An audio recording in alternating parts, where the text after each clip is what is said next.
want to put out a warning before I start. In this talk, I will be using language to describe eating disorders, including my own, such as fat, underweight, and overweight, in order to be as medically accurate as possible. I will also be sharing some statistics that could be upsetting to some listeners. Thank you, and I hope you take something from today. There was a time in my life where I was anxious, depressed, insecure about myself and my body, and ultimately, I just wanted to die. I was 10 years old. My overwhelming mental health challenges sent me into an eating disorder that I still struggle with to this day as a 15-year-old. As I discovered, there are a wide variety of treatment options available to those struggling with disordered eating. In my experience, hospitalization and rehabilitation were required. Now that I'm beyond the immediate point of crisis in my recovery process, it is easier for me to reflect on everything I felt during the height of my disorder. As I worked towards recovery these past years, I was overwhelmed with feelings of shame, guilt, anxiety, and depression, things that are not uncommon in the world of eating disorders. I would like to add another emotion that I believed isn't talked about enough in the recovery process: grief. It might seem strange to grieve something such as an eating disorder that inevitably takes so much away from you. But no matter how strange it might seem, grief is a natural part of the recovery process. According to Dr. Elizabeth Kubler-Ross, there are 5 stages of grief: denial, anger, bargaining, depression, and finally, acceptance. These stages of grief are widely accepted to cope with losing a loved one. But what if the something you lost wasn't tangible? What if it was a pattern, a cycle, or a habit? That is what I'm here to talk to you about today. Together we will get to the root of what eating disorders are and why we get so attached to them. With this understanding, we'll look at what it means to fully mourn an eating disorder through the lens of the 5 stages of grief.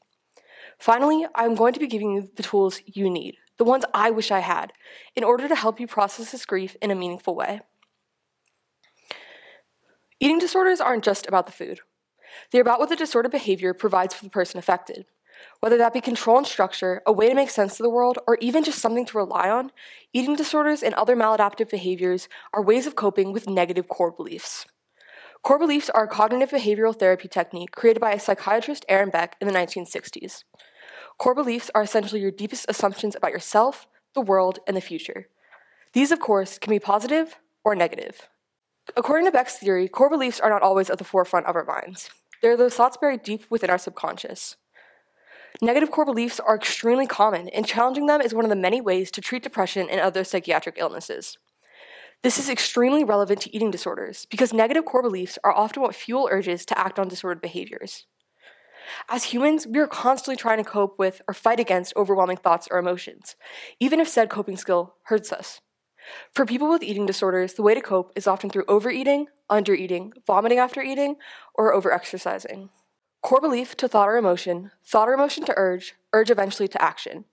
It is a cycle that keeps repeating if not interrupted and can be very hard to get out of.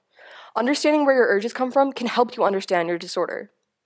Let's take a common disordered thought and break it down into its core belief, using the downward arrow method, a psychiatry technique created by psychiatrist Albert Ellis. The downward arrow method attempts to find a disordered core belief behind a disordered thought. At first, it may be easy to say that someone with a body-centered eating disorder engages in disordered acts due to the fear of being overweight or gaining weight. So, let's use that very thought in our exercise. If I eat this, it means I will gain weight. What will this mean about you? What will happen next? If I gain weight, it means people will think I'm fat. And if people think you're fat, what follows? If people think I'm fat, that means they won't like me. What does it mean if people don't like you? If people don't like me, it means there is something wrong with me. Now we've gotten to the person's negative core belief, that they think something is wrong with them. Using this downward arrow method, it is far easier to see that eating disorders and other maladaptive behaviors are ways of coping with a much larger challenge. For people with eating disorders, you are constantly trying to fight against or cope with those negative core beliefs. For me, my eating disorder became a way to cope with the core belief, I don't belong. Without even realizing it, my eating disorder was a way for me to say I was a part of a community, even if said community was extremely dangerous and relied solely on eating disorders. My eating disorder did not fix my negative core beliefs.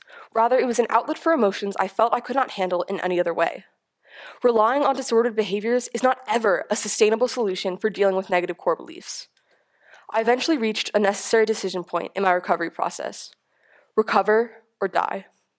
I'm so grateful to my friends, family, and treatment team for helping me make the choice that saved my life.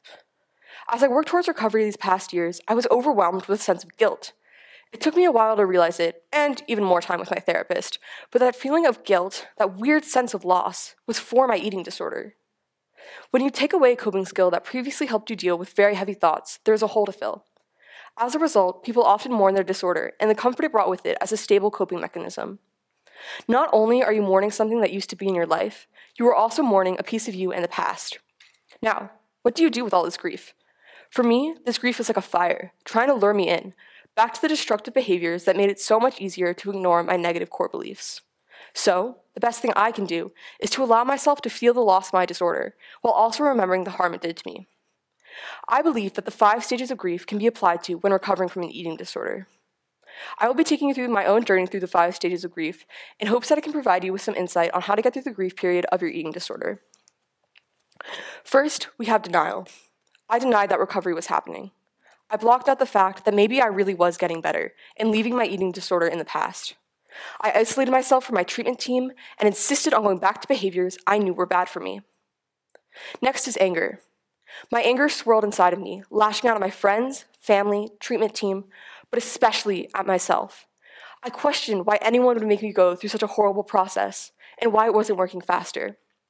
I screamed at myself for letting me lose the sense of control I thought I had, and for allowing myself to engage in such harmful behaviors, especially at such a young age. I was furious that I didn't catch it sooner and felt like I had ruined my own life. Anger is an especially important stage to allow yourself to feel your emotions and learn new ways to cope with them. The next stage is bargaining. This is the stage that I struggled with the most. I was convinced I could keep certain behaviors while recovering from others. Maybe I could eat my required calories, but still count them. Maybe I could purge after certain meals, but not after all of them. In this stage, my eating disorder was trying to latch onto me and convince me to stay. By recognizing your eating disorder as a separate, manipulative being, you can detach your identity from your disorder. Using this in the bargaining stage allows you to recognize that this is the remainder of your eating disorder trying to grow. It knows it is getting weaker and is doing everything in its power to get some control back. In a sense, it is trying to put its foot in the door so that it can eventually open the whole thing. In this stage, it is important to keep that door closed, to throw your entire body against it, and to do the opposite of what your disordered thoughts are telling you to do. This will keep you moving forward. The penultimate stage is depression. Who was I without my eating disorder? How could I possibly live without it? With the lack of a way to cope with my negative body image, these depressed feelings only grew stronger. In this stage, it was important for me to find parts of my identity that weren't trying to kill me. I was going through what every single person goes through at some point in their life, the desperate fight to answer the question, who am I? Sadly, the next stage is hardest to reach, and some may never get there. Acceptance. Accepting that you can live without your eating disorder, accepting that that part of you isn't serving you anymore, and you can move away from it. With this stage comes learning new skills to replace the eating disorder. It is always a fight to reach acceptance, a battle I'm still currently in. When thinking of the acceptance stage, the question that often comes up is, can one ever fully recover from an eating disorder? While there is no quote-unquote finish line in recovery, I still believe that the answer is yes. Of course things will come up. That's just how life is. There will be bumps in the road of whatever journey you're taking, whether that be from substance abuse, a toxic relationship, or trauma. But I believe that full recovery is possible. If you are currently in the grief period of your eating disorder, know that you are not alone. This phenomenon is quite common, even though it is not frequently talked about. Remember to have compassion towards yourself, and remember to be proud of the work you've done. What I want to end with is a message to those currently struggling with disordered eating, specifically dealing with the idea of not being sick enough, something that fuels eating disorders. By recognizing that you are struggling, you can embrace recovery and fully learn to mourn your eating disorder. I asked 100 people what they thought someone with an eating disorder looked like, and 83% of those people said very similar things. The message that 83% received was a picture of a very thin, young, teenage white girl. Well, how true is this? Let's go over the statistics. Less than 6% of people with eating disorders are considered to be medically underweight. And though it is typically very underreported, 1 in 3 people with eating disorders are male, according to the National Eating Disorder Association. Black, Indigenous, and Hispanic people have reported higher rates of binging and purging. Asian American college students reported higher rates of disordered eating overall compared to their white peers. Not only that, but there's often a link between veterans, the LGBTQ community, children, and athletes to disordered eating. In short, eating disorders don't only affect thin young white women. They don't discriminate, so why should we with who we provide care to? 79% of the people who answered the survey reported that they have felt a strong urge to lose weight due to someone else or something they saw in the media. 77% of the people who answered the survey reported that they or someone they know has struggled with an eating disorder. Sadly, eating disorders are very common, and recognizing that you have one is how you move forward. There is no amount of struggle you must face in order to get help. You don't have to look a certain way, and you don't have to have a specific diagnosis. If you or a loved one are struggling with an eating disorder and you want help, please look at the NEDA hotlines on screen. Thank you.